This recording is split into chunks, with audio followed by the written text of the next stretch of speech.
سورہ آل عمران آیت نمبر 31 میں اللہ تعالیٰ نے فرمایا تھا قل ان کنتم تحبون اللہ فاتبعونی، ان سے کہہ دیجئے تمام دنیا والوں سے کہ اگر تم اللہ سے محبت کا دعویٰ کرتے ہو تو کیا کرو، فاتبعونی، میرا اتباع کرو، تو کیا ہوگا، یحببکم اللہ ویغفر لکم ذنوبکم، اللہ تعالیٰ تم سے محبت کرنے لگے گا، اللہ کی محبت مل جائے گی نبی کریم صلی اللہ علیہ وسلم کے اتباع کے اوپر، اور وہ تمہارے گناہ بخش دے گا، اور کیا چاہیے۔ تو ہمارے کرنے کا کام پھر کیا ہے، ہاں، خود ڈھونڈ کر وہ طریقے معلوم کریں جو نبی کریم صلی اللہ علیہ وسلم کے طریقے تھے ہر کام میں، صبح سے رات تک، رات سے صبح تک، کہ آپ کون سا کام کیسے کرتے تھے، اور پھر اس کے مطابق اپنے ہر عمل کو بجانا، یہ ہے اتباع، اور خوشی سے، دل کی خوشی سے نبی کریم صلی اللہ علیہ وسلم کی شدید محبت میں ان کا اتباع کیا جائے، ایک ایک چیز کا ان کے جو ہے آپ ان کو رول ماڈل بنا کے اس کو اپنی زندگی میں شامل کریں۔ جو سیدنا عبداللہ بن عمر تھے، حضرت عمر رضی اللہ تعالیٰ عنہ کے بیٹے، ان کا اتباع رسول مشہور ہے، کیونکہ وہ ہر قدم پہ جو ہے نبی کریم صلی اللہ علیہ وسلم کا اتباع کرتے تھے، یہاں تک کہ ایک دفعہ ان کے کبھی کسی نے کرتے کے بٹن جو ہے وہ بند نہیں دیکھے، ہمیشہ کرتے کے بٹن کھلے رکھتے تھے۔ تو ایک دفعہ کسی صحابی نے پوچھا کہ آپ کیوں کھلے رکھتے ہیں، تو انہوں نے کہا کہ میں نے نبی کریم صلی اللہ علیہ وسلم کو ایک دفعہ کھلے بٹن کے ساتھ دیکھا، انہوں نے کبھی بندی نہیں کیے۔ یہ ہوتا ہے محبت اور اس میں اتباع۔ تو اتباع رسول ہم کب کر سکتے ہیں، جب ہمیں پتا ہوگا، جب پتہ ہی کوئی نہیں کہ نبی کیا کرتے تھے صلی اللہ علیہ وسلم، ٹھیک ہے، کیا کیسے کھاتے تھے، کیسے پیتے تھے، کیسے اٹھتے تھے، کیا معاملہ تھا گھر والوں کے ساتھ، کیا دوسروں کے ساتھ تھا، کیا ان کے اخلاق تھے، جیسا اللہ تعالیٰ کا ہے، اللہ تعالیٰ نے سورہ قلم میں کہا کہ ان کے اخلاق تو بہت ہی اعلیٰ درجے کے تھے۔ جب تک ہمیں کچھ پتہ ہی نہ ہو، سیرت نبی پڑھی نہ ہو، ان کے سنت رسول کا پتہ ہی نہیں ہو، تو ہم اتباع کیسے کریں گے، اور پھر اللہ کی محبت کیسے ملے گی۔ بہت ضروری بات ہے کہ اتباع رسول کرنے کے لیے صلی اللہ علیہ وسلم ان کی سیرت کو جانا جائے۔ اور یہاں پر آپ دیکھ رہے ہیں کہ نبی کریم صلی اللہ علیہ وسلم کے لیے یہ سارے الفاظ آ رہے ہیں، اور رسول، نبی، امی، تو یہ ان کی صفات کی خوبیوں کے طور پر بیان کی جا رہی ہیں۔ نبی کا جو لفظ ہے وہ نبا سے ہوتا ہے، نہیں یا بلکہ نبی کے لفظ کے روٹ دو بیان کیے گئے ہیں اہل لغت کے نزدیک۔ نبی کا روٹ دو طریقے سے بیان کیا گیا ہے اہل لغت میں۔ نمبر ایک، نبا سے، نبا کس کو کہتے ہیں، بڑی خبر، اہم خبر، تو نبی کون ہوتا ہے، اہم خبر دینے والا۔ اور دوسرا روٹ جو ہے اس کا نبوا سے لیا گیا ہے، نبوا کہتے ہیں اونچی جگہ کو، بلند چیز کو۔ تو پھر نبی کون ہوا، وہ انسان جو عام لوگوں سے بلند مرتبہ ہوتا ہے۔ اور اصطلاحی معنی نبی کے کیا ہے کہ جس پر اللہ کی طرف سے وحی کی جائے اور اللہ تعالیٰ اس کو اپنے کام کے لیے چن لے، تو یہ تو نبی کے معنی ہے۔ رسول کے معنی کیا ہوتے ہیں، پیامبر، جو پیام لے کر آتا ہے۔ تو نبی جو ہے، آپ نبی بھی ہیں اور رسول بھی ہیں، اور آپ کو پتا ہے کہ نبی اور رسول میں فرق ہوتا ہے۔ کیا فرق ہوتا ہے نبی اور رسول میں، کون بتائے گا جی؟ میم رسول وہ ہوتے ہیں جن پہ کتاب نازل کی ہوتی ہے۔ ہاں جی، شائب شریعت ہوتے ہیں۔ اور یہ بھی فرق ہے کہ رسولوں کو آج تک کوئی مار نہیں سکا، جو بھی صاحب شریعت ہے۔ تو بہرحال رسول پیامبر کو کہتے ہیں، اور دونوں میں فرق ہوتا ہے۔ اور امی کا لفظ ام سے ہے، اور ام عربی میں ماں کو کہتے ہیں۔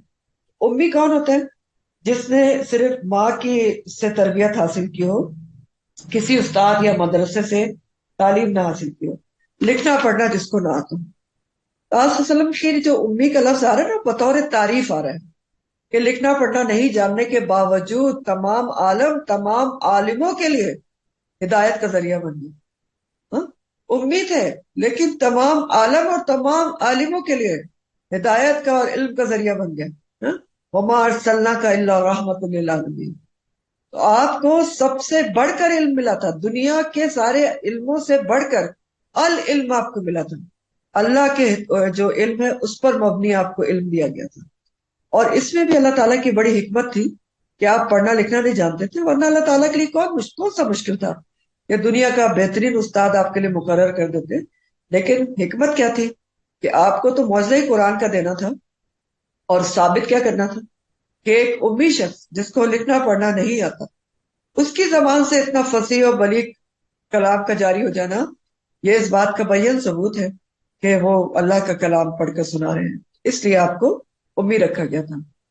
لیکن بہرحال آپ کو پڑھانے والے کون تھے پھر؟ کس نے پڑھایا آپ کو؟ ہاں؟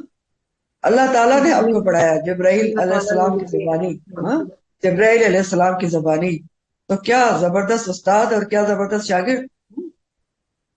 استاد اللہ تعالیٰ اور شاگرد کون؟ کیا زبان اللہ ہے۔ تو یہاں پر امی کا لفظ اس لیے آپ کی بطور تعریف آ رہا ہے، اور امی کا لفظ یہاں پر معنی خیز بھی ہے۔ بنی اسرائیل اپنے سوا سب کو امی کہتے تھے، اپنے آپ کو پڑھا لکھا سمجھتے تھے، اور باقی سب کو کہتے تھے کہ یہ لکھنا پڑھنا نہیں جانتے، یعنی کمتر سمجھتے تھے، برابر کا درجہ نہیں دیتے تھے، ٹھیک۔ اور اسی لیے انہوں نے اپنے لیے اور امیوں کے لیے جو عرب کے لوگ تھے اصول الگ رکھے ہوئے تھے۔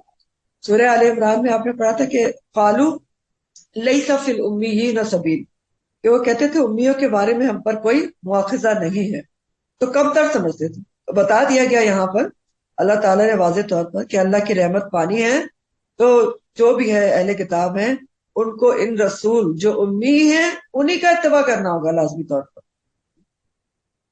بخاری کی ایک حدیث کا مفہوم ہے کہ نبی کریم صلی اللہ علیہ وسلم نے فرمایا کہ بے شک ہم امی لوگ ہیں، نہ لکھنا جانتے ہیں اور نہ حساب کرتے ہیں۔ تو فرمایا کہ الذی یجدونہ، وہ یعنی الذی کس کے لیے آ رہا ہے؟ نبی کریم صلی اللہ علیہ وسلم کے لیے، الرسول نبی اور امی کے لیے، یہ وہ ہیں جو یجدونہ، وہ پاتے ہیں اس کو۔ کون پاتے ہیں؟ اہل کتاب کی بات ہے، وہ پاتے ہیں اس کو مکتوباً لکھا ہوا، اسم مفعول ہے، عندہم اپنے پاس۔ کس میں لکھا ہوا پاتے ہیں اپنے پاس؟ پھر توراتی والانجیل، تورات اور انجیل میں۔ مراد کیا ہے کہ اہل کتاب کے جو کتابیں تھیں اس میں تورات اور انجیل نبی کریم صلی اللہ علیہ وسلم کی نشانیاں اور صفات لکھی ہوئی تھی، اور ان کے پاس وہ موجود تھی، اور ان کی کتاب میں بشارتوں کے علاوہ، نشانیوں کے علاوہ ان سے عہد بھی لیا گیا تھا کہ جب وہ کوئی آخری نبی آئیں گے تو ان پر ایمان بھی لائیں گے اور مدد بھی کریں گے، اور یہ عہد اور بھی تمام انبیاء سے لیا گیا تھا، اور تمام انبیاء کے ذریعے ان کی امتوں سے بھی لیا گیا تھا، اور یہ پیچھے آپ پڑھ چکے ہیں کہ جو آخری رسول آئیں گے ان کے اوپر سب ایمان لائیں گے۔ اور سورہ صف آیت نمبر 6 میں تو عیسیٰ علیہ السلام نے نام بھی بتایا تھا، سورہ صف آیت 6۔ عیسیٰ علیہ السلام کے بارے میں آتا ہے کہ انہوں نے کہا کہ وَمُبَشِّرًا، کہ اور میں بشارت دینے والا ہوں، بے رسول، ایک رسول کی، یأتی من بعدی، جو میرے بعد آئے گا، اسمہ احمد، اس کا نام احمد ہوگا۔ تو تحریف کے باوجود آج بھی ان کی کتابوں میں آپ صلی اللہ علیہ وسلم کے اوصاف موجود ہیں۔ پھر مزید اللہ تعالیٰ یہاں پر نبی کریم صلی اللہ علیہ وسلم کی خوبیاں اور ان کی بعثت کے مقاصد بتا رہے ہیں۔ تو کیا ہے ان کی بعثت کے مقاصد اور ان کی خوبیاں؟ یأمرہم، وہ حکم دیتا ہے ان کو، کون؟ النبی الامی، بالمعروف، نیکی کا، وینہاہم، اور روکتا ہے ان کو، عن المنکر، برائی سے۔ تو نبی کریم صلی اللہ علیہ وسلم کی بعثت کا مقصد کیا تھا؟ کہ انہوں نے لوگوں کو برائی سے روکا اور نیکی کا حکم دیا، امر بالمعروف اور نہی عن المنکر کیا۔ اور اس سلسلے میں بخاری کی جو روایت آتی ہے نا، اور یہ آپ تجلیات نبوت میں پڑھ بھی چکے ہیں، کہ ہرقل جو شہنشاہ روم تھا، اس کو جب نبی کریم صلی اللہ علیہ وسلم نے خط لکھا تھا ایمان لانے کے لیے، تو اس زمانے میں ابو سفیان جو اس وقت تک ایمان نہیں لائے تھے، اور وہ وہاں گئے ہوئے تھے، روم گئے ہوئے تھے تجارت کے سلسلے میں، تو ہرقل نے ان کو دربار میں بلایا تھا اور نبی کریم صلی اللہ علیہ وسلم کے بارے میں کچھ سوالات پوچھے تھے کہ وہ کن باتوں کا حکم دیتا ہے، ذرا بتاؤ۔ تو جو ابو سفیان ہے اس وقت تک ایمان نہیں لائے تھے، لیکن پھر بھی بات انہوں نے سچ کی تھی۔ انہوں نے کہا کہ وہ فلاں فلاں نیک کام کا حکم دیتا ہے، بتوں کا کہتا ہے بتوں کی پرستش چھوڑ دو، ایک اللہ کی عبادت کا حکم دیتا ہے، پاکیزی نفس کے حکم دیتا ہے، زنا چھوڑنے کا حکم دیتا ہے، اور اچھے کاموں کا، صلہ رحمی کا حکم دیتا ہے، وغیرہ وغیرہ، بہت سارے کام بتائے جو اچھے کام تھے، اور جو برے کام تھے اس کو روکنے کا حکم دیتا ہے۔ تو اس پر ہرقل نے کہا تھا کہ اگر وہ اس طرح کی باتیں کرتا ہے تو تمام انبیاء ایسے ہی باتیں کیا کرتے، یعنی ہرقل کو سمجھ میں آ گیا تھا۔ تو ایک بعثت کا مقصد کیا ہے؟ امر بالمعروف و نہی عن المنکر. دوسرا کیا ہے، وَيُحِلُّ لَهُمُ الطَّيِّبَاتِ، اور وہ حلال کرتا ہے ان کے لیے طیبات پاکیزہ چیزیں، وَيُحَرِّمُ، اور حرام کرتا ہے علیہم ان کے اوپر خبائث ناپاک چیزیں. یہ دوسرا بعثت کا مقصد ہے. تو آپ صلی اللہ علیہ وسلم نے آ کر طیبات کو ہلاک کیا. اور طیب اور خبائث تو آپ پڑھ چکے ہیں. آپ کو بہت دفعہ پتا ہے کہ طیب کیا ہوتا ہے، پاکیزہ حلال چیز، اور جو جس کا کمانے کا طریقہ بھی حلال ہو. اور خبیث کیا ہوتی ہے، وہ بھی دو طرح کی ہوتی ہے. خبیث ذات ہی، یعنی اپنی ذات میں خبیث ہو، سڑی گلی حرام چیز ہو اور بدبودار ہو، حصی طور پر حرام ہو.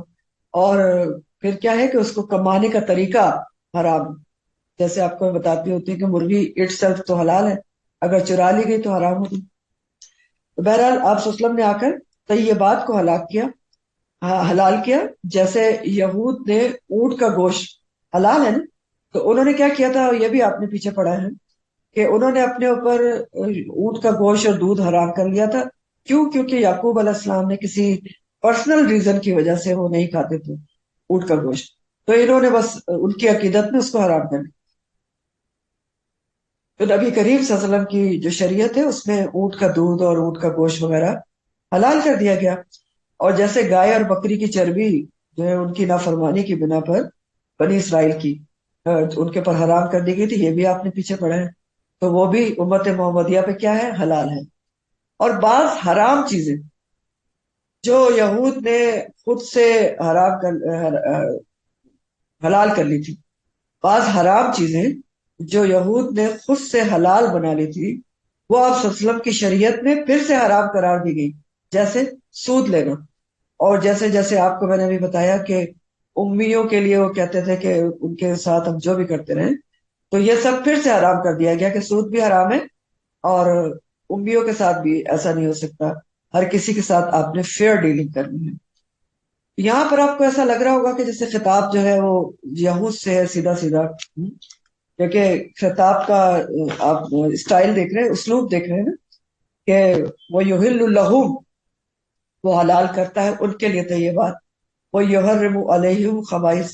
لیکن بات یہ ہے کہ یہ حکم عام ہے، خطاب کا اسٹائل یہ ہے، لیکن حکم سب کے لیے ہے، اور جو مسلمان بھی اس میں شامل ہیں. اور مسلمان کیوں شامل ہیں؟ کیونکہ آپ نے دیکھا کہ اللہ تعالیٰ کے اس دیے ہوئے اختیار کی وجہ سے کہ اللہ تعالیٰ نے کہا کہ یہ نبی جو ہے ان کو اختیار ہے کہ وہ حلال کو حرام کرتے ہیں اور حرام کو حلال قرار دیتے ہیں. اس کی وجہ سے بعض چیزیں جن کا اللہ تعالیٰ نے ان کو اختیار دیا تھا اس کو آپ صلی اللہ علیہ وسلم نے بذریعہ حدیث حرام قرار دیا، اور جو قرآن میں موجود نہیں ہے، جیسے درندے اور شکاری پرندے اور گدھا، یہ بھی حرام ہے. ان کا ذکر قرآن میں نہیں ہے، لیکن اللہ تعالیٰ نے آپ کو بذریعہ جو وحی خفی تھی اس کے ذریعے سے بتایا، تو آپ نے اس کو حرام قرار دیا گیا ہے. پھر اسی طرح آگے ان کا بعثت کا مقصد کیا بتایا جا رہا ہے کہ وہ یدعو، اور وہ دور کرتا ہے، اتار دیتا ہے، عنہم ان سے، اسرہم ان کے بوجھ، اسر کہتے ہیں ناگوار بوجھ کو، والاغلال، اور توق اور بیڑیاں، ہتھکڑیاں. اغلال جو ہے وہ غلن کی جمع ہے، غل نہیں ہے، غل کا مطلب اور ہوتا ہے، تو غلن کی جمع ہے اغلال. اور توق اور بیڑیاں اور ہتھکڑیاں سب کے لیے آتے ہیں.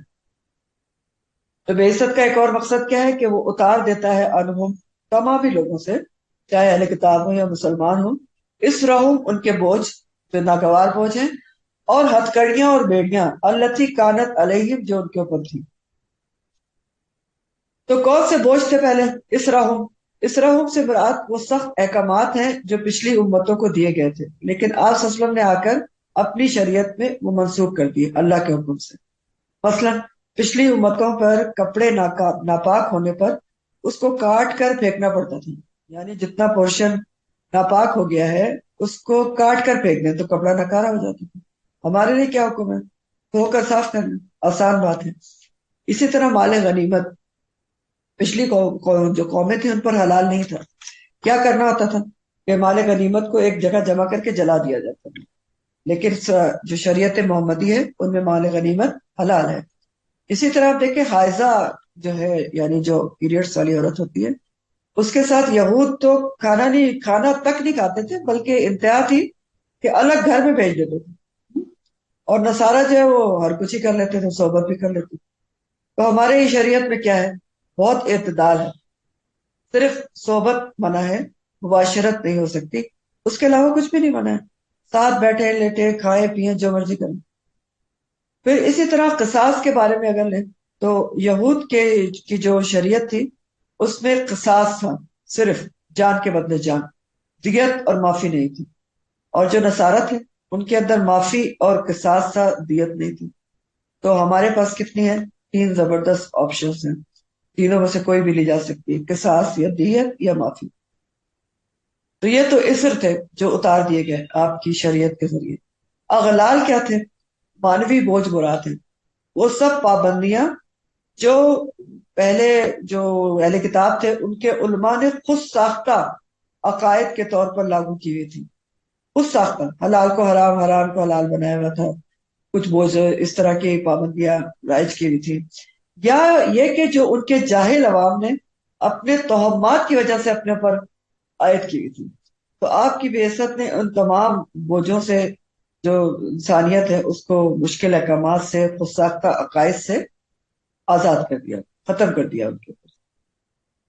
جیسے اگر آپ یہ خود ساختہ رسومات کو لیں تو آپ کو پتا ہے کہ عرب میں ایک رسم تھی کہ جو منہ بولا بیٹا تھا اس کی جو بیوہ یا متعلقہ ہو تو اس سے جو جو باپ ہوتا تو منہ بولا باپ، وہ کسی حال میں بھی کوئی نکاح نہیں کر سکتا، تو اس کو ختم کر دیا گیا۔ آپ کو سارا قصہ پتا ہے کہ انشاءاللہ آگے پڑھ لیں گے کہ زینب بنت جہش سے آپ کا نکاح اسی لیے ہوا تھا کہ زید بن حارثہ جو آپ کے منہ بولے بیٹے تھے انہوں نے ان کو طلاق دی تھی۔ تو بہرحال مسلم کی حدیث کا مفہوم ہے، نبی کریم صلی اللہ علیہ وسلم فرماتے ہیں کہ میں بھیجا گیا ہوں دین حنیف کے ساتھ جو آسان ہے اور سہل ہے۔ ایک ابو داؤد کی حدیث کا مفہوم ہے کہ آسانی کرو اور مشکل میں نہ ڈالو، خوشخبری دینا اور نفرت نہ پھیلانا، اتفاق اور اتحاد سے رہنا اور اختلاف نہ کرنا۔ اب یہاں تو بہت ہی ڈیپ لیسن ہے ہمارے لیے، اگر ہم سوچیں کہ نبی کریم صلی اللہ علیہ وسلم کی بعثت کس لیے ہوئی، کہ وہ ہٹا دیں، دور کر دیں لوگوں کے اوپر سے اسرہم و اغلال جو ان کے اوپر تھی، بیکار رسومات کے جو بوجھ تھے، ہتھ کڑیاں اور بیڑیاں جب خود سے لوگوں نے ڈالی ہوئی ہیں اور اپنے لیے مشکلات پیدا کی ہوئی ہیں کہ ان ہتھ کڑیوں اور بیڑیوں کے ساتھ ان کا چلنا ہی مشکل ہو جاتا ہے، چاہے شادی کا وقت ہو یا پھر موت کا وقت ہو، تو وہ نبی کریم صلی اللہ علیہ وسلم ختم کرنے کے لیے آئے تھے۔ تو کیا ختم ہو گئی ہیں؟ ختم ہو گئی ہے ہمارے معاشرے سے وہ ساختہ رسومات جو ہم نے اپنائی ہوئی ہیں، جو اغلال اور اسر ہم نے اپنائے ہوئے ہیں۔ ہاں؟ نہیں، آپ تو بہت آئے ساری تھے، اسی طرح ہے اور جی مشکل ہو کرتی ہے۔ جی، آپ تو آئے اس لیے تھے، آپ کی بعثت کا مقصد بتایا جا رہا ہے، غور کریں، یہ بعثت کا مقصد ہے، ہاں، کہ وَيَضَعُ عَنْهُمْ إِصْرَهُمْ وَأَغْلَالَ الَّتِي كَانَتْ عَلَيْهِمْ، اس جملے پہ غور کریں، ہمیشہ کے لیے بتایا جا رہا ہے کہ آپ کی بعثت اس لیے ہوئی کہ آپ لوگوں پر سے بیکار کے بوجھ اور بیکار کی جو ہتکڑیاں بیڑیاں انہوں نے رسومات کی ڈالی ہوئی ہیں ختم کر دیں، خود ساختہ رسومات۔ سوچیں ہم نے آج کل کون سی اتنی زبردست قسم کی مشکل ترین رسومات اپنے اوپر شادی کے حوالے سے لاگو کر لی ہے کہ جو غریب کا جینا مشکل ہے، وہ اس کے لیے اغلال ہی ہے، بیڑیاں ہیں اس کے پیروں میں، ہاتھوں میں ہتکڑیاں ہیں، وہ ہل نہیں پاتا اپنی طرف سے، پورے ٹبر کو کپڑے دینے ہیں، اور پتہ نہیں کیا خرافات ہیں کہ ساس کو پتہ نہیں کاٹے نہیں دیے تو ساس تو کبھی سیدھا بولے گی نہیں، اگر اس کو گولڈ نہیں دیا اور نن کو نہیں دیا تو پھر تو لڑکی بس ہی نہیں سکتی وہاں پر۔ سوچیں ان باتوں کو، یہ سوچنے کے لیے ہی قرآن میں یہ ساری چیزیں آ رہی ہیں۔ اور کیا ایون موت پہ عجیب سی رسومات ہوتی ہیں، میں نے خود دیکھی ہیں کہ اگر لڑکی والے ہیں ان کی سسرال میں لڑکی کی کوئی ڈیتھ ہو گئی ہے تو آج بھی میں نے خود انٹیریئر میں دیکھا ہے پنجاب میں کہ پتہ نہیں وہ اناج بھی ساتھ لے کے جاتے ہیں اور چاول اور پتہ نہیں چینی تو پتہ نہیں کیا تو کیا کیا رسومات ہیں، یہ خود ساختہ ہیں، اسر ہیں، اغلال ہیں جو ہم نے خود سے اپنے اوپر لاتے ہوئے ہیں۔ تو ہمارے کرنے کا کام کیا ہے میرے اور آپ کے، کم از کم اپنی حد تک تو ہم دیکھیں نا کہ ہم اسر اور اغلال کو ختم کریں، حالانکہ بڑا مشکل ہوتا ہے۔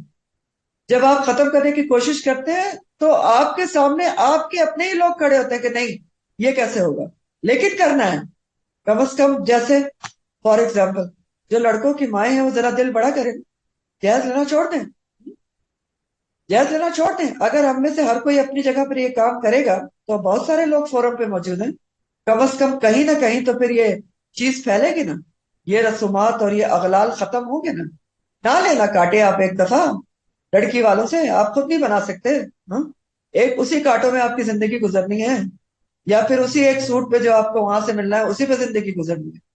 یہ صرف دل کھولنے کی بات ہوتی ہے کہ ہم دل کھولیں کہ ہمارا گزارا خدا نہ کرے. یہ نہیں ہے کہ وہاں سے گولڈ ملے گا اسی پر ہے، یا وہاں سے ہمیں کپڑے ملیں گے تو اسی کے اوپر ہے. تو اپنی جگہ ہر کوئی یہ عہد کرے کہ میں نے یہ نہیں کرنا اپنے بیٹے کی شادی کے وقت. بیٹے کی اس لیے کہہ رہے ہوں کہ بیٹے کے وقت میں آپ کے ہاتھ میں چیزیں زیادہ ہوتی ہیں جیسا ہمارا معاشرہ ہے، ورنہ بیٹی کے لیے بھی کرنا چاہیے. یہ بھی ایک اغلال کو ضروری نہیں ہے، آپ اسٹیپ لیں گے تو یہ کام ہوگا. تو بہرحال کرنا چاہیے. اور جہاں تک موت کا سوال ہے اس میں بھی کم از کم ہم اپنے لیے تو وصیت لکھ کر رکھ سکتے ہیں نا کہ ہمارے لیے کوئی تیجا چالیسواں اور جمعراتیں نہیں کی جائے گی، یہ بدعت ہے. اور پھر ظاہر ہے لوگوں کو بھی بتا سکتے ہیں، اس میں کوئی شرم و حیا نہیں ہونا چاہیے کہ اس کو بتایا جائے.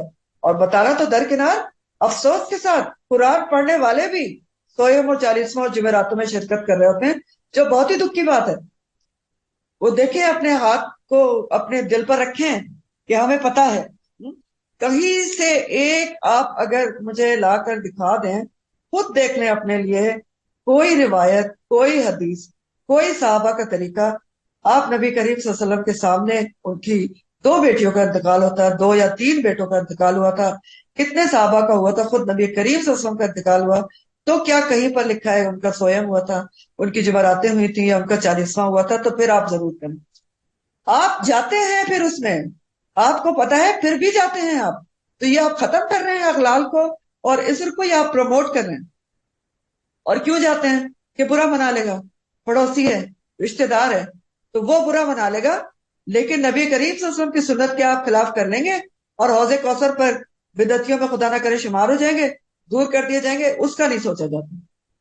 سوری میں تھوڑا سخت الفاظ بول رہی ہوں، لیکن اس لیے بول رہی ہوں تاکہ ہمیں ہوش آ جائے، کیونکہ ہم ابھی بھی دنیا کے ڈر اور دنیا والوں کی محبت میں گرفتار ہیں، اور ہم اس وقت بدعت اور گناہ کو بھول جاتے ہیں، اور صرف ہمارے سامنے یہ ہوتا ہے کہ وہ فلانا رشتہ دار برا بنا لے گا.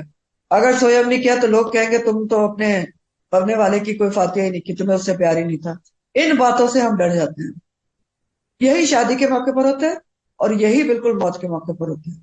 تو سوچ لیا کریں اس وقت کہ بدعت کے اوپر چلنا بہت زیادہ ہمارے لیے مصیبت اور مشکل کھڑا کر سکتا ہے، اور کتنی بڑی رحمت سے ہم محروم ہو سکتے ہیں کہ حوض کوثر پر نبی کریم صلی اللہ علیہ وسلم کے پاس سے خدا نہ کرے فرشتے پیچھے کر دیں، جو بخاری کی حدیث میں بیان ہوا ہے کہ جب آپ حوض کوثر پر پانی پلا رہے ہوں گے، بخاری کی حدیث، تو کچھ لوگوں آپ کی طرف بڑھیں گے تو فرشتے ان کو پیچھے کر دیں گے. تو آپ کہیں گے میرے امتی ہیں، تو فرشتے کہیں گے آپ کو نہیں پتا کہ آپ کے جانے کے بعد انہوں نے کیا کیا چیزیں اپنی طرف سے ایجاد کر لی تھی سنت کے اگینسٹ. تو ہم سوچیں، دکھ مجھے اس وقت ہوتا ہے جب میں یہ دیکھتی ہوں کہ جو لوگوں کو پتا ہے اس کے باوجود وہ ایسی چیزوں میں موجود ہوتے ہیں، جمعراتوں میں، سویم میں، چالیسوں میں موجود ہوتے ہیں. تو پلیز اس بات پہ غور کریں، خدارا غور کریں ان باتوں کے اوپر. بہرحال نبی کریم صلی اللہ علیہ وسلم کی بعثت کا مقصد، مقاصد بتائے گئے، اور بات کس کی ہو رہی تھی کہ اللہ تعالیٰ کی رحمت اللہ تعالیٰ کس کے اوپر لکھیں گے، جو کہ جنت ہے.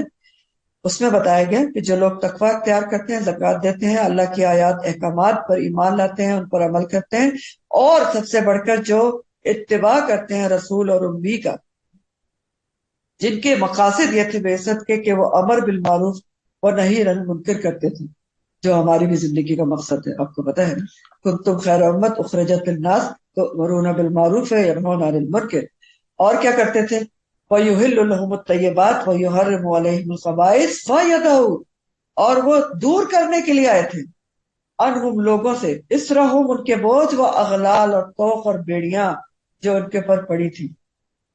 اب یہ تو نبی کریم صلی اللہ علیہ وسلم کی خوبیاں اور بعثت کے مقاصد بتائے گئے. آگے سے بات پھر وہاں سے جڑی ہوئی ہے کہ کون لوگ اللہ کی رحمت کے حقدار ہوں گے. پھر ان کی کوالٹی مزید بتائی جا رہی ہے. ٹھیک، کیا کوالٹی ہے؟ فالذین آمنوا، یہ بھی بہت ہی غور طلب کوالٹی ہے میرے اور آپ ہی کے لیے. فالذین، وہ لوگ، تو وہ لوگ آمنو جو ایمان لائے، بہی اس پر، کس پر؟ نبی کریم صلی اللہ علیہ وسلم پر، اور ایمان لا کے کیا کیا، وَأَزَّرُوهُ، اور ان کو قوت دی ان کی تعظیم اور تکریم کے ساتھ۔ الزرا کے جو معنی ہیں وہ ہوتے ہیں کسی کی انتہائی تعظیم اور تکریم کے ساتھ مدد کرنا، جذبہ تعظیم کے ساتھ مدد کرنا الزرا ہوتا ہے، الزرون ہوتا ہے۔ وَنَصَرُوهُ، اور انہوں نے ان کی نصرت بھی کی، یعنی ہر طریقے سے مدد کی۔ ایمان لائے، اللہ کی رحمت کے حقدار کون لوگ ہیں؟ جو نبی کریم صلی اللہ علیہ وسلم پر ایمان لائے، اور صرف ایمان نہیں لائے، پھر ان کو قوت دی ان کی تعظیم اور تکریم کے ساتھ، مضبوط کیا اور ہر طرح سے ان کی مدد کی۔ اور اگلی خوبی ایسے لوگوں کی کیا ہے جن پر رحمت ہو کہ اللہ کی، وَاتَّبَعُوا، اور انہوں نے پیروی کی، النور، اس نور کی، الذی، وہ جو انزلہ، اتارا گیا، معہ، اس کے ساتھ۔ وہ کون سا؟ جو نور آپ کے ساتھ اتارا گیا۔ تو یہ جن لوگوں نے یہ کام کر لیا کہ آپ کے اوپر ایمان لائے اور آپ کی کو قوت دی، عزت و تقریب کے ساتھ آپ کی مدد کی، اور اس نور کی پیروی کی جو آپ کے ساتھ اتارا گیا تھا، قرآن و سنت کی، تو اولئک، یہی وہ لوگ ہیں، هم المفلحون، جو یقینی طور پر فلاح پانے والے ہیں۔ کون سی فلاح؟ آخرت کی فلاح پانے والے ہیں۔ امپورٹنٹ ترین آیات ہیں جس کی وجہ سے میں آپ کو اتنا زور دے رہی تھی کہ ہمارے لیے سننا بہت ضروری ہے، کیونکہ یہ آیات ہیں ہی ہمارے لیے۔ تو بتایا جا رہا ہے کہ اللہ کی رحمت کا نزول جنت کے لوگوں کو ملے گی جو لوگ ایمان لائے سب سے پہلے نبی کریم صلی اللہ علیہ وسلم پر، جو الذین آمنوا بہ، اور پھر کیا کیا، وَعَزَّرُوهُ، اور ان کی عزت کی، ان کی تکریم و تعظیم کے ساتھ ان کو قوت دی اور ان کی مدد بھی کی۔ تو نبی اور رسول اور امی کی صفات اور ان کی بعثت کے مقاصد اور احسانات بتانے کے بعد اللہ تعالی مزید تمام لوگوں سے، دنیا کے لوگوں سے آپ خطاب کر رہے ہیں کہ تمہیں اگر اللہ کی رحمت چاہیے ہے، جنت میں داخلہ چاہیے ہے، تو اس نبی پر صلی اللہ علیہ وآلہ وسلم پر ایمان بھی لانا ہے، ان کی عزت اور تقریب کے ساتھ ان کی مدد بھی کرنی ہے، ان کو قوت دینی ہے، اور ہر قسم کی ان کی مدد کرنی ہے، اور اس نور کی پیروی کرنی ہے۔ چار کام ہیں جو ان کے ساتھ اتارا گیا ہے۔ یہ چار کام کرو گے تو فلاح ملے گی، اور فلاح کیا؟ اخروی فلاح ملے گی، آخرت کی کامیابی ملے گی۔ تو یہ چار کام ہیں، اور یہ آیت واضح طور پر ہمیں بتا رہی ہے کہ آپ صلی اللہ علیہ وسلم پر ایمان لائے بغیر ایمان قابل قبول نہیں ہے، معتبری نہیں ہے، قابل قبولی نہیں ہے۔ سب سے پہلا ایمانی بتایا گیا نا، فالذین آمنوا بہ۔ تو ابن عباس کے مطابق یہ جو الضروح کی بات اب ہم شروع کر رہے ہیں، جیسے میں نے آپ کو بتایا کہ الضرور کے مطلب ہوتے ہیں بہت عزت اور تقریب کے ساتھ، تعظیم کے ساتھ مضبوط کرنا، قوت دینا۔ تو ابن عباس کے مطابق بہت اونچے درجے کی تعظیم کے لیے الفاظ استعمال ہوتے ہیں۔ الزرا کے بارے میں ابن عباس کہتے ہیں کہ یہ بہت ہی اونچے درجے کی تعظیم کے لیے استعمال ہوتے ہیں۔ اور سہل بن عمر ایک تابعی ہیں، ان کا قول ہے کہ نبی کریم صلی اللہ علیہ وسلم کی اونچے درجے کی تعظیم یہ ہے کہ آپ صلی اللہ علیہ وسلم سے پہلے نہ بولا جائے، آپ کلام کریں تو غور سے سنیں، اور آپ کو اس طرح نہ بلایا جائے جیسے کسی دوست کو بلاتے ہیں۔ اور یہ وہی بات ہے جو سورہ حجرات میں بیان کی گئی ہے، یا ایھا الذین آمنوا لا ترفعوا اصواتکم فوق صوت النبی، اے لوگوں جو ایمان لائے ہو، اپنی آوازوں کو نبی کریم صلی اللہ علیہ وسلم کے پاس اونچا نہ کرو، ان کی آواز سے اونچا نہ۔ تو اب اللہ تعالیٰ حکم دے رہے ہیں کہ الضروح، کہ ان کی بہت زیادہ عزت اور تکریم کے ساتھ ان کی مدد کرنی ہے، قوت دینی ہے۔ تو سب سے پہلے ہم دیکھتے ہیں کہ الضروح کے حوالے سے صحابہ کرام اجمعین نے کیا کی تھی، تو صحابہ کرام نے کس طرح سے آپ کی مدد کی تھی اور کس طرح سے آپ کی تعظیم کے ساتھ قوت دی تھی۔ سب سے پہلے تو آپ صلی اللہ علیہ وسلم کی محفل میں صحابہ ایسے بیٹھتے تھے جیسے ان کے سروں پر پرندے بیٹھے ہوئے، کہ ذرا بھی وہ ہلے تو پرندے اڑ جائیں گے۔ دوسرا، آپ صلی اللہ علیہ وسلم کی محفل میں جب بھی آپ نبی کریم کو سوال کرتے تھے، جیسے آپ احادیث میں پڑھتے ہیں کہ پوچھتے تھے کہ تمہیں پتا ہے کہ ایسا کیوں ہے، تو صحابہ کیا جواب دیتے تھے کہ اللہ اور اس کے رسول بہتر جانتے ہیں۔ پھر آپ کوئی حکم سناتے تھے تو کیا کہتے تھے؟ کہتے تھے سمینا و اطعنا، کہ بس ہم نے سن لیا اور اطاعت کریں گے۔ اور جہاں تک بات آواز ہلکی رکھنے کی بات ہے تو حضرت ابو بکر کے بارے میں آتا ہے، ابو بکر صدیق رضی اللہ تعالیٰ عنہ کہ وہ اتنا آہستہ بولتے تھے کہ مشکل سے سنا جاتا تھا، عزت اور احترام کی وجہ سے۔ اور ایک ترمذی کی روایت میں آتا ہے کہ جب آپ صلی اللہ علیہ وسلم مجلس میں تشریف لاتے تو لوگ نہایت خاموشی سے نظریں جھکا کر بیٹھتے تھے۔ یہاں تک حدیث کے الفاظ ہیں، اور ایکسپلینیشن اس کی ہے کہ بالکل ہمہ گوش با ادب، وقار اور سکون کے ساتھ بیٹھتے تھے۔ ہمہ گوش کی کیا معنی ہوتا ہے؟ گوش فارسی میں کان کو کہتے ہیں۔ ہمہ گوش یعنی پورا تن، آپ کا جسم جو ہے وہ کان بن جائے، ایسے بیٹھتے تھے، اتنے غور سے بات کو سنا جائے۔ اور عروہ بن مسعود جو ہے وہ کفار کی طرف سے ایک بندہ تھا، جس کو صلح حدیبیہ کے موقع پر آپ نے ابھی سیرت میں پڑھا تھا، بلکہ اس میں بھی پڑھا تھا صلح حدیبیہ کا، جہاں آپ نے قصہ پڑھا تھا کہ عروہ بن مسعود کو کفار نے آپ صلی اللہ علیہ وسلم کی طرف بھیجا تھا جب آپ حدیبیہ میں ٹھہرے ہوئے تھے، جاسوس بنا کر، کہ آپ کے بارے میں ذرا دیکھ کر آئے کہ کیا وہاں پر چل رہا ہے اور کیا ہو رہا ہے۔ تو اس نے آ کر کیا کہا تھا؟ اس نے کہا کہ میں نے آپ صلی اللہ علیہ وسلم پر ان کے صحابہ کو پروانہ وار گرتے ہوئے دیکھا ہے، اور میں نے قیصر و کسریٰ کے دربار میں بھی جا کر دیکھا ہے کہ وہاں پر بھی ان بادشاہوں کے، بڑے بڑے بادشاہوں کے جو حواری ہوتے ہیں، ان کا بھی یہ حال نہیں ہوتا کہ نبی کریم صلی اللہ علیہ وسلم کے بارے میں اس نے کہا کہ وہ اگر کھنگار بھی دیتے ہیں تو ان کا بلغم صحابہ ہاتھوں میں لیتے ہیں اور اپنے جسم پر ملتے ہیں، اور اگر وضو کا پانی وہ وضو کریں تو اپنے ہاتھوں میں لیتے ہیں، اور لگتا ہے کہ وضو کے پانی پر لڑائی ہو جائے گی۔ تو عروہ بن مسعود نے کہا کہ بہتر یہی ہے کہ تم ان کے خلاف نہ جاؤ، تم کامیاب نہیں ہو سکتے جن کے صحابہ اتنے جان چھڑکنے والے ان کے اوپر۔ اور صحابہ کیا کرتے تھے؟ آپ گھر میں ہوتے تو آوازیں نہیں دیتے تھے باہر سے، باہر بیٹھ کے انتظار کرتے تھے، یا بہت ہی ارجنٹ کام ہوتا تھا تو ناخن سے کٹکاتے تھے۔ ناخن سے کیسے کٹکایا جاتا؟ پھر کیا ہے، اسی طرح یہ ساری چیزیں تو صحابہ کرتے تھے۔ اب ہمارے دیکھنے اور سمجھنے کی بات کیا ہے کہ حکم تو سب کے لیے ہے نا، صحابہ نے تو کر لیا ازروہ، تو ازروہ جو ہے وہ ہم کیسے کر سکتے ہیں؟ نبی کریم صلی اللہ علیہ وسلم بذات خود تو آج ہم میں موجود نہیں ہے، لیکن سوچنا اور سمجھنا اور کرنا تو ہم نے بھی ہے، کیونکہ حکم تو سب کے لیے ہے، اور حکم نہیں ہے اللہ کی رحمت پانے کے لیے کرنا ہے ازروہ، تو کیسے کر سکتے ہیں؟ سوچیں، سب سے پہلے آپ کے اعمال اور اقوال کی تعظیم ضروری ہے، کہ آپ کے اعمال جو آپ نے کیا جو فعلی سنت ہے، اور اقوال کے ہیں جو قولی سنت ہے، اس کی بے حد تعظیم۔ یہ نہیں کہنا کہ سنتی تو ہے اور حدیثی تو ہے، یہ تعظیم نہیں ہے، یہ ضرور کے قریب قریب بھی نہیں ہے۔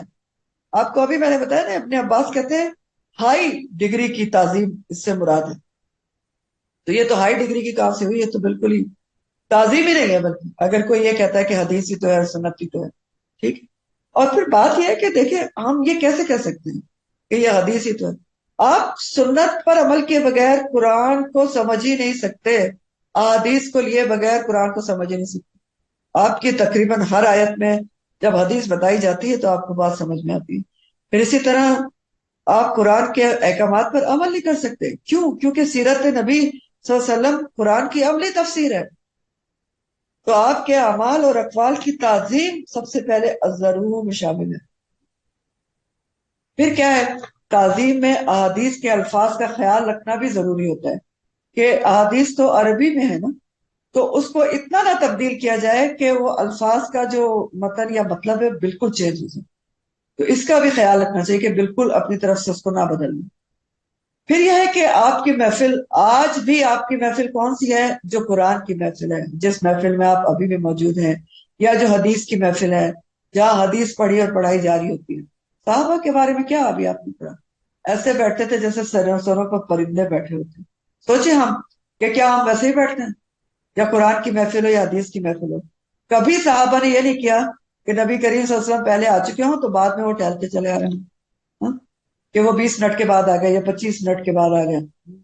کبھی صحابہ نے یہ نہیں کیا کہ آپ کوئی بات کر رہے ہو تو بیچ میں وہ اپنی بات کانوں میں بھی کر لیں، کوئی فون اٹینڈ کر لیں، کبھی کیا ہے؟ کبھی بھی نہیں کیا۔ تو ہم سوچیں ذرا اس حوالے سے، کوئی دنیا کی بات، آخرت کی بات، نبی کریم صلی اللہ علیہ وسلم کی بات، قرآن کی بات، حدیث کی ہو رہی ہو تو بولنا وہ بالکل ایسے سمجھتے تھے جیسے گناہ ہو جائے گا، ٹھیک۔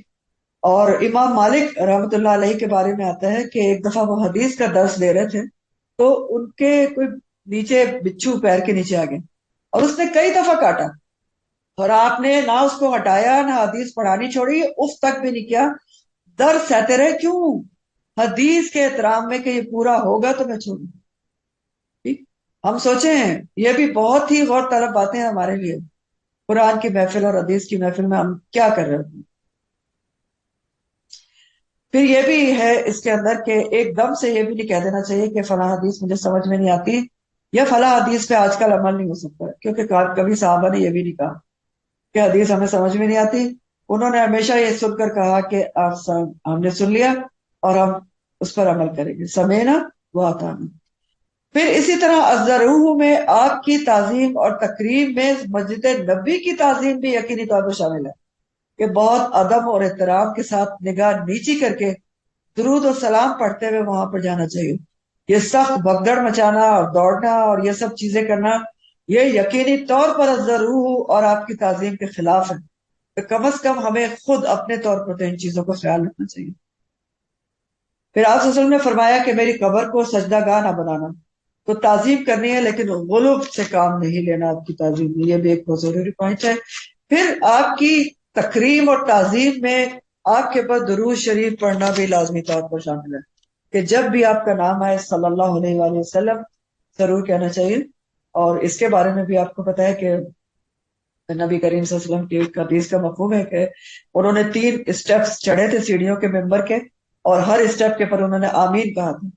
تو صحابہ نے پوچھا تھا کہ آپ نے کس بات پر آمین کہا؟ تو ایک بات انہوں نے یہ بتائی تھی کہ جبرائیل علیہ السلام نے مجھ سے کہا کہ اس کی ناک خاک آلود ہو، یعنی برباد ہو، کہ جس کے سامنے آپ کا نام لیا جائے اور وہ درود شریف نہ پڑھے. تو درود شریف پڑھنا بھی بہت لازم ہے. اور درود شریف کے بارے میں تو اللہ تعالیٰ نے خود کہا ہے، سورہ الاحزاب میں اللہ تعالیٰ نے فرمایا ہے کہ ان اللہ و ملائکتہ یصلون علی النبی یا ایھا الذین آمنوا صلوا علیہ وسلموا تسلیما. بے شک اللہ تعالیٰ اور اس کے فرشتے نبی کریم صلی اللہ علیہ وسلم پر درود بھیجتے ہیں. تو اے لوگوں جو ایمان لائے ہو، تم بھی نبی کریم صلی اللہ علیہ وسلم کو درود بھیجو اور ان کی پوری طرح سے اپنے آپ کا سر تسلیم خم کر دو ان کے آگے. تو ایسا کیوں کہا گیا ہے کہ آپ ان کی بے حد تکریم اور تعظیم کریں؟ کیونکہ جب تک پیامبر کی تعظیم اور تکریم نہیں ہوگی نا تو اس سے محبت ہی نہیں پیدا ہوگی، اور محبت پیدا نہیں ہوگی تو آپ مدد کیسے کریں گے؟ تو اللہ تعالیٰ نے تو بہت جگہوں پر نبی کریم صلی اللہ علیہ وسلم کی جو اطاعت ہے، جو آپ کی تعظیم ہے اور جو تکریم ہے، اس کے بارے میں بہت ساری چیزیں کہی ہیں. سورہ حجرات میں تو آپ بہت کچھ پڑھیں گے کہ اس میں حکم دیا گیا کہ آگے نہ پڑھو اللہ اور رسول سے. پھر ابھی دوسری آیت میں نے آپ کو بتائی کہ آپ تمہاری جو آوازیں ہیں وہ نبی کریم صلی اللہ علیہ وسلم کی آواز سے اونچی نہ ہو. اور ابھی آپ کو میں نے سورہ احزاب کی آیت بتائی، آیت نمبر 33 تھی کہ ان اللہ و ملائکتہ یصلون علی النبی. پھر اللہ تعالیٰ نے سورہ نور میں فرمایا ہے، سورہ نور 56 ہے، سوری سورہ احزاب کی آیت ہے 56، اور سورہ نور کی آیت میں اللہ تعالیٰ فرماتے ہیں وَأَقِیمُوا الصَّلَاةَ وَآتُوا الزَّکَاةَ وَأَطِیعُوا الرَّسُولَ لَعَلَّکُمْ تُرْحَمُونَ. نماز قائم کرو، زکوٰۃ ادا کرو، اور ان 2 بڑے فرائض کے ساتھ کیا کرو؟ رسول کی اطاعت کرو. صرف رسول کی اطاعت کی بات ہے، اطیعوا الرسول. کیوں؟ تاکہ تم پر رحمت ہو اللہ تعالیٰ کی، اور یہاں بھی رحمت ہی کی بات ہے. پھر اسی طرح اللہ سبحانہ تعالیٰ نے سورہ نساء میں فرمایا، آیت نمبر 14 ہے وَمَن يَعْصِ اللَّهَ وَرَسُولَهُ وَيَتَعَدَّ حُدُودَهُ يُدْخِلْهُ نَارًا خَالِدًا فِيهَا وَلَهُ عَذَابٌ مُهِينٌ. جو کوئی اللہ اور اس کے رسول کی نافرمانی کرے گا اور اس کی حدوں سے آگے نکلے گا، اللہ اسے آگ میں داخل کرے گا اور ہمیشہ اس میں رہے گا. تو آپ صلی اللہ علیہ وسلم کی عزت اور تکریم لازم اور فرض ہے ہمارے پر. اور ویسے بھی ہمارا دین تو بڑوں کی عزت و احترام سکھاتا ہے، تو نہ کہ جو دنیا کے سب سے عظیم ترین شخصیت ہیں ان کی ادب اور احترام کیسے نہیں کیا جائے.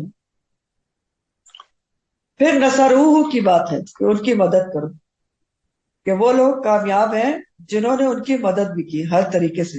تو اس میں بھی سب سے پہلے صحابہ کے طریقوں کو دیکھیں کہ انہوں نے نبی کریم صلی اللہ علیہ وسلم کی کیسے مدد کی.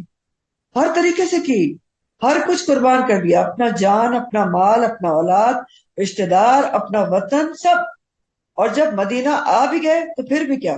انہوں نے کہا کہ ہم نے تو سب کچھ قربان کر دیا، اب ہم آرام سے بیٹھیں گے؟ نہیں، دین کو پھیلانے کے لیے پھر بھی انت تک کوششیں کی، اور ایون جب نبی کریم صلی اللہ علیہ وسلم کے جانے کے بعد بھی وہ آرام سے نہیں بیٹھے، انہوں نے دنیا میں کونے کونے میں پھیل کر دین کو پھیلانے کی انتہائی کوشش کی۔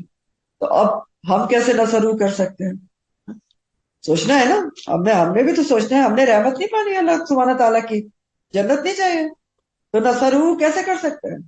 وہی جو ہماری پیدائش کا مقصد ہے اس کو پورا کر کے، کن تم خیر امت بن کے، امت وسط بن کے آپ صلی اللہ علیہ وسلم کی مدد کرنا ہے، آپ کا مددگار بننا ہے، جو آپ کا مشن تھا دین اسلام کی سربلندی، اس میں آپ کا مددگار بننا ہے۔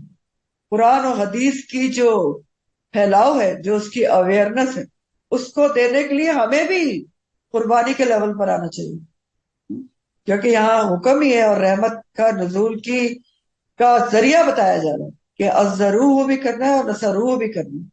تو دین کو پھیلانے میں پھر ہمیں بھی کیا کرنا چاہیے؟ اپنا مال، اپنا علم، اپنی قوت، اپنا ہنر، اپنی صلاحیت، اسکل، اپنا کوالٹی ٹائم، یہ سب لگانا ہے، اور جان بھی کھپانی ہے، کھپانی ہے۔ دے تو سکتے نہیں، ہم اتنا تو ہمارے اندر نہیں ہے، لیکن کھپا تو سکتے ہیں ہاں؟ کہ جان کھپائیں۔ جان کھپانا کیا ہوتا ہے؟ جان کھپانا یہ نہیں ہوتا کہ آپ نے تھوڑا سا ٹائم لیا اور تھوڑی سی کوئی دنیاوی مشکل آئی، مصیبت آئی، بیماری آئی، تکلیف آئی تو سب سے پہلے نبی کریم صلی اللہ علیہ وسلم کے جو مشن آپ کر رہے تھے اس کو سائڈ پہ کر دیا، ایسا نہیں ہوتا۔ جان کھپانا یہ ہوتا ہے کہ جان کر کے لیکن مشن کو کنٹینیو رکھا جائے۔ تو نصروح میں یہ ہم اس طرح کر سکتے ہیں، یہ ہمارے لیے لیسن ہے۔ پھر اگلا چیز ہے جو اللہ تعالیٰ نے بتایا کہ کون سے لوگ کامیاب ہیں، وَاتَّبَعُوا النُّورَ الَّذِي أُنزِلَ مَعَهُ، جنہوں نے پیروی کی اس نور، اس روشنی کی جو آپ صلی اللہ علیہ وسلم کے ساتھ اتارا گیا ہے۔ تو وہ کیا ہے جو نور آپ کے ساتھ اتارا گیا ہے؟ سوری، قرآن ہے اور حدیث ہے، سنت، جو آپ کے ساتھ اتارا گیا ہے۔ دونوں چیزیں ہیں اس کے اندر، کیونکہ دونوں آپ کے ساتھ اتارے گئے۔ تو پھر قرآن اور سنت کی جو پیروی ہے، وَاتَّبَعُوا النُّورَ الَّذِي أُنزِلَ مَعَهُ، وہ کامیابی دلانے والی ہے۔ تو چار صفات یہاں پر بتائی گئی ہیں ان لوگوں کی جو اولئک هم المفلحون کو کہا گیا ہے کہ آخرت کی فلاح پانے والے ہیں، اور وہی اصل فلاح ہے کہ انسان آخری زندگی میں کامیاب ہو جائے اور جنت میں داخل ہو جائے اللہ کی رحمت سے۔ تو چار چیزیں ہیں، سب سے پہلے آپ کے پر پکا ایمان، پھر کیا ہے وہ الضروح، آپ کی انتہائی تعظیم اور تقریب کے ساتھ آپ کو قوت دینا، وَنَصَرُوهُ، اور آپ کی مدد کرنا، اور چوتھا وَاتَّبَعُوا النُّورَ الَّذِي أُنزِلَ مَعَهُ، اس نور کی پیروی کرنا جو آپ کے ساتھ اتارا گیا ہے۔ تو آخرت کی کامیابی کے لیے چار چیزیں ہیں۔ تو اگر ہم میں سے بھی کوئی اخروی کامیابی چاہتا ہے تو ان چار چیزوں پر ممکنہ حد تک عمل کرنا ہوگا، ممکنہ حد الامکان، حد الوسع عمل کرنا ہوگا، تاکہ ہمیں انشاءاللہ تعالی اللہ کی رحمت ملے اور اللہ تعالی ہمیں بھی مفلحون میں شامل کرنا۔ پھر ایک سوچنے کی بات یہ ہے کہ ان سب چیزوں کے ساتھ اللہ کی رحمت اور فلاح کو کیوں جوڑا کیا گیا، منسوب کیا گیا؟ یعنی چار چیزیں ہیں نا، ان کے ساتھ اللہ تعالیٰ نے رحمت اور اپنی فلاح کو، اخروی فلاح کو منسوب کیا ہے۔ رحمت سے بات شروع ہوئی تھی نا، فَسَأَكْتُبُهَا سے، ہاں، کہ میں اپنی رحمت لکھ دوں گا اور لوگوں کو انہی کی خوبی بتائی جا رہی ہے، اور فلاح کے اوپر ختم ہوئی ہے۔ کیونکہ دیکھیں یہ جو چار چیزیں ہیں نا، وہی انسان کو عمل پر ابھارتی ہیں۔ کون سی چار چیزیں؟ آپ کی محبت، اور محبت کے اندر آپ کا اتباع، اور انتہائی تعظیم اور تقریب جو ہے وہ محبت کے طرف لے کر جاتی ہے۔ اور جب تک انسان کو کسی کی کو اچھی طرح پہچانے نہیں، اس کی عزت اور تقریب نہ کرے، اس سے محبت ہو ہی نہیں سکتی۔ سوچ کے دیکھیں نا، اگر آپ کسی کی عزت و تقریب نہ کریں تو اس سے آپ محبت کیسے کریں گے؟ یا ایسے کر لیں اس کو کہ جس سے آپ محبت کرتے ہیں اس کی عزت و تقریب ضرور کرتے ہیں۔ اور پھر کیا ہوتا ہے، جس کی آپ عزت و تقریب کرتے ہیں، جس سے آپ محبت کرتے ہیں، اس کے لیے آپ کچھ بھی کر گزرتے ہیں، چاہے وہ مشکل ہی نہ ہو، شدید مشکل کام کی نہ ہو۔ اس کی مثال آپ والدین سے لے لیں۔ آپ والدین کا عزت و احترام کرتے ہیں، ان سے محبت کرتے ہیں، تو والدین کے لیے آپ کیا کچھ کر گزرتے ہیں، ان کی محبت میں، ان کے احترام میں۔ تو نبی کریم صلی اللہ علیہ وسلم کے لیے تو حکم کیا ہے کہ ان کی محبت جب تک تمام رشتوں سے اوپر نہ ہو جائے تو انسان کا جو ایمان ہے مکمل ہی نہیں ہو سکتا۔ اور یہاں بھی اللہ تعالیٰ کا حکم آ رہا ہے کہ اگر اللہ تعالیٰ کی رحمت چاہتے ہو، اخروی فلاح چاہتے ہو، تو تم نے یہ کرنا ہی کرنا ہے، یہ 4 کام: ایمان کے ساتھ اتباع، شدید انتہائی تکریم کے ساتھ ان کے مشن کو قوت دینا، اور ان کے مشن کے میں ان کی مدد کرنا، اور اس چیز کی پیروی کرنا جو آپ کے ساتھ اتاری گئی ہے۔ اور اس کی بڑی مثال پھر صحابہ کے عمل میں موجود ہے کہ اللہ تعالیٰ نے کہا کہ یہی کامیاب ہے، اخروی فلاح ملے گی، تو انہوں نے یہ ساری چیزیں کر لی، اور اللہ تعالیٰ نے ان کو دنیا میں اخروی فلاح کی سرٹیفکیٹ دے دیا، رضی اللہ عنہم بتا دیا گیا، اللہ ان سے راضی ہو گیا، جنت کی بشارت ملتی زندگی میں۔ تو اللہ تعالیٰ نے یہاں پر کہا کہ فلاح ملے گی، مثال میں نے آپ کو دے دی کہ اللہ تعالیٰ اپنے وعدے کے خلاف تو نہیں کرتے، لا تخلف المیعاد، فلاح جس کو چاہیے ہے اس کو یہ 4 چیزیں کرنی ہیں۔ تو اب اس آیت پر بہت ہی غور و فکر کرنے کی ضرورت ہے ہمارے لیے، بیٹھ کے سوچیں ہر کوئی اپنی جگہ کہ میں کس حد تک یہ سارے کام کر رہی ہوں۔ ہاں، یہ جو 4 کام ہیں، ایمان تو ہم رکھتے ہیں، لیکن آخر کے کام جو نا 3، ان پہ بہت غور و فکر کی ضرورت ہے۔ ازروہ نصروہ واتبعوا النور الذی انزل معہ۔ صرف آپ کی نعتیں سن کے رونے سے کام نہیں چلتا، صرف جو ہے جلسے جلوس نکال کے بھی کام نہیں چلتا، صرف مسجدوں میں لائٹنگ کر کے بھی کام نہیں چلے گا۔ اللہ تعالیٰ نے یہاں پر 4 شرائط مطلوب اور مقصود بتا دی ہیں کہ اللہ کی رحمت چاہیے، فلاح چاہیے تو ان 4 شرائط کے ساتھ ہے۔ اور ہمارے سوچنے کی یہ بھی بات ہے کہ ان شرائط پر عمل کرنے کے لیے بنیادی چیز کیا ہے، بیسک جڑ کیا ہے؟ العلم حاصل کرنا۔ ٹھیک ہے، قرآن اور حدیث کا علم آپ حاصل کریں گے تو آپ ان شرائط کے اوپر عمل کر سکتے ہیں۔ تو قرآن کا علم حاصل کرنا، اور علم کو اچھے طریقے سے حاصل کرنا کہ اندر اتر جائے، جذب ہو جائے، ایسا اندر اتر جائے کہ قول و فعل میں مطابقت پیدا ہو جائے۔ کیونکہ قول و فعل میں مطابقت ہونا کیوں ضروری ہے؟ کیونکہ جب تک دائی کے اپنے قول و فعل میں مطابقت نہ ہو تو اس کی تبلیغ مؤثر ثابت نہیں ہو سکتی، وہ عزروہ اور نصروہ نہیں کر سکتا۔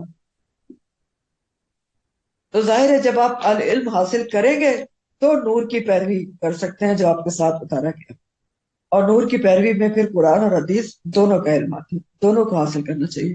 سیرت کا مطالعہ کرنا ضروری ہے، جب تک معلوم ہی نہیں کہ آپ کے اقوال اور اعمال کیا تھے تو ہم عمل کیسے کریں گے، بتائیں گے کیسے اور پھیلائیں گے کیسے؟ اب خود کو ہی نہیں پتا کہ آپ کے کیا کرتے تھے اور کیا اعمال تھے، تو سیرت کا مطالعہ بہت ضروری ہے۔ اور ویسے بھی آپ دیکھیں کہ جب تک کسی پرسنالٹی کے بارے میں آپ کو پوری انفارمیشن نہ ہو تو اس کی محبت پختہ نہیں ہوتی آپ کے دل میں۔ ہاں، اسی لیے تو اللہ تعالیٰ نے قرآن کریم میں آپ کے اتباع پر اتنا زور دیا ہے کہ اتباع آپ کی محبت میں ہوگا، اور محبت کیسے ہوگی؟ جب آپ کے بارے میں پوری طرح سے جانا جائے۔ پھر مزید آگے کہا جاتا ہے کہ قل، آپ کہہ دیجئے نبی کریم صلی اللہ علیہ وسلم، سب کو بتا دیجئے، یا ایھا الناس، تمام دنیا کے لوگوں سے خطاب ہے، آپ تمام دنیا کے لوگوں کو بتا دیجئے۔ اللہ سبحانہ تعالیٰ فرما رہے ہیں بتا دیں، انی بے شک میں، رسول اللہ، اللہ کا رسول ہوں، الیکم تمہاری طرف، جمیعا سب کے سب کی طرف، سب کے سب کی طرف میں اللہ کا رسول ہوں۔ الذی، کس اللہ کی طرف سے؟ الذی، وہ ذات، لہو جس کے لیے ہے، ملک السماوات والارض، بادشاہت زمین و آسمانوں کی، لا الہ الا اللہ، اس کے سوا کوئی معبود نہیں مگر اللہ ہوا، وہی ہے، یحیی، وہ زندہ کرتا ہے، وہ یمیت، اور وہ موت دیتا ہے۔ بہت زوردار طرز تخاطب ہے۔ آپ بتا دیں تمام لوگوں کو کہ بے شک میں اللہ کا رسول ہوں تم سب کی طرف۔ خطاب دنیا کے ہر شخص سے ہے، کالا گورا عربی اجمی پیدا ہو چکا ہے یا ہوگا، آپ سب کو بتا دیں کہ آپ رسول ہیں ہر انسان کے لیے قیامت تک کے لیے۔ تو یہ آیت کیا واضح کر رہی ہے کہ آپ صلی اللہ علیہ وسلم کی رسالت ساری انسانیت کے لیے، رہتی دنیا کے لیے، جیسے کہ سورہ سبا میں بھی آتا ہے آیت نمبر 28 میں، وَمَا أَرْسَلْنَاكَ إِلَّا كَافَّةً لِلنَّاسِ بَشِيرًا وَنَذِيرًا، اور نہیں بھیجا ہم نے آپ کو مگر پوری انسانیت کے لیے خوشخبری دینے والا اور ڈرانے والا بنا کے۔ سورہ الانبیاء 102 میں آتا ہے وما ارسلناک الا رحمۃ للعالمین. تو مزید یہ بات واضح کر دی گئی کہ تمام عالموں کے لیے رحمت للعالمین بنا کر بھیجا گیا ہے. تو آپ کی رسالت کا نہ وقت محدود ہے، نہ لوگ محدود ہیں، نہ ہی عالم محدود ہے. نہ کوئی وقت ہے، نہ لوگ محدود ہیں، نہ عالم محدود ہے. آپ کی رسالت قیامت تک کے لوگوں کے لیے ہے، ہر ایک کے لیے ہے. کیوں؟ کیونکہ اب اور کوئی نبی نہیں آئے گا. آپ خاتم النبیین ہیں اور آپ کی دعوت عالمگیر دعوت ہے. اب اگر کوئی دعوت نبوت کا دعویٰ کرتا ہے تو کذاب ہوگا. اور بات یہ ہے کہ آپ کو اللہ تعالیٰ نے کہا کہ آپ بتا دیں کہ میں اللہ کا رسول ہوں تمہاری طرف. تو آپ نے اللہ کا رسول ہونے کی جو ذمہ داری تھی وہ امکانی حد تک، بلکہ اس سے بھی زیادہ دعوت و تبلیغ کر کے ادا کر دی. اور حجۃ الوداع کے موقع پر یہ ذمہ داری تاکید کے ساتھ آپ نے صحابہ کرام کو سونپی کہ جن لوگوں تک اللہ کا پیغام نہیں پہنچا ہے اب وہ پہنچائیں گے. اور آپ نے ان کو بتایا اور پوچھا بھی پھر اللہ تعالیٰ سے کہ اللہ تعالیٰ میں نے اپنا کام پہنچا دیا. تو آپ نے صحابہ کو پہنچی تھی یہ ذمہ داری سونپی تھی. اور اس کے بعد یہ ذمہ داری کس کی ہے؟ بتائیں کس کی ذمہ داری ہے یہ صحابہ کے بعد؟ ہماری امت مسلمہ کی. ہماری ذمہ داری ہے، ہماری. ہم کریں تو امت مسلمہ سوچے، آپ سوچے، میں سوچوں، ہر کوئی سوچے کہ میں اس کے لیے کیا کر رہی ہوں. یہ سوال لکھ لیں اپنے لیے، ہر کوئی لکھ لیں، جو ریکارڈنگ میں سننا ہے یا جو ویسے سننا ہے، کہ میں یہ جو ازرو اور نصرو کی بات کی گئی ہے میں اس کے لیے کیا کر رہی ہوں. یہ ہے سوال. تو اللہ کے پیغام کو لوگوں تک پہنچانے کے لیے ہر ممکن ذرائع استعمال کرنے ہیں. الیکٹرانک میڈیا، پرنٹ میڈیا، جو بھی کر سکتے ہیں آپ، قلم سے کریں، زبان سے کریں، قرآن سے کریں، لکھ کر کریں، جو کریں، لیکن کرنا ہے. ممکنہ ذرائع، ہر ممکنہ ذرائع کا کیا مطلب ہوتا ہے؟ اٹموسٹ ایفرٹس کرنی ہے آپ کو.